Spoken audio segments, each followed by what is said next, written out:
People say invest in stickers, cases, patch packs, knives, or even sticker crafts. But maybe, just maybe, there is one investment that was so obvious that it went under the radar for years. Hello and welcome, this is Fizz, and in this video we will explore the unfamiliar jungle of unorthodox investing. I can bet that some of you never knew how well these specific items performed in recent months, and it still remains feasible that these items are just getting started. Let's get back in time to 2019. It's a cold November night and all of a sudden, a CSGO Operation Shattered Web drops. You are greeted with an unseen battle pass type of a page, where all Shattered Web rewards can be claimed by claiming stars that can be acquired by completing missions. These rewards included a case, some specific skins from other collections, stickers, and agents. Agents, my friends, are the things we need to discuss in this video. During Operation Shattered Web, as many as 22 agent skins were released, and at that point people were openly discussing the possibility of investing in them. And that was a fair point. With the end of the operation, all the agent skins went on a steady uptrend until the Operation Broken Fang arrived. Almost exactly a year later, 20 more agents were added to the game. While the whole Battle Pass-like operation system was kept, the way players could choose their rewards changed.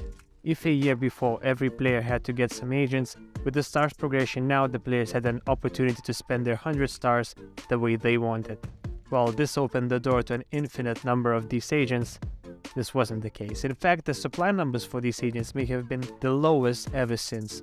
The best return on investment in terms of money at the time of operation was cases, and people bought them. Ever since this point, agents were overlooked as all of the hype shifted towards other stuff. Less than a year later, Operation Riptide arrived. The operation was another cash grab attempt by Valve, and the quality of this update was debatable at best. However, it brought another batch of 21 agents into the game, and the whole rewards redemption model remained the same as the last year.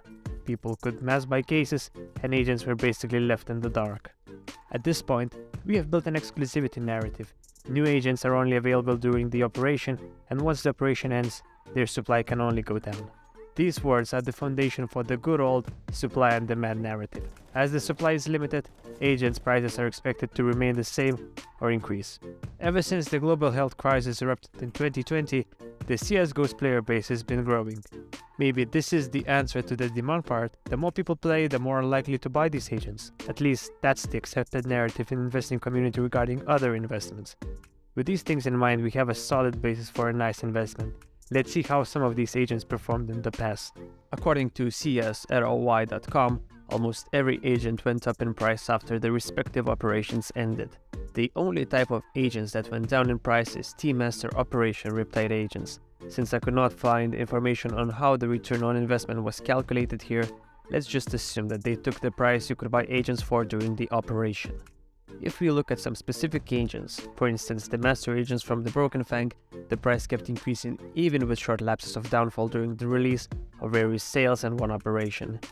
The same can be said about the Operation Riptide agents, which had an even better return on investment if we based our calculations on a Steam chart. Now you do not have to be a rocket scientist to see the overall price increase trend here, and even at these prices I have some thoughts as to why they are not done growing yet, or at least in the long term. At this point, I want to point out that I only believe in some of the agent skins and their potential. Some of the cheaper ones do not have the anticipated features that some people want. While agent skins might look good in your panorama UI when you load the game or your inventory, their primary use case is still inside the game.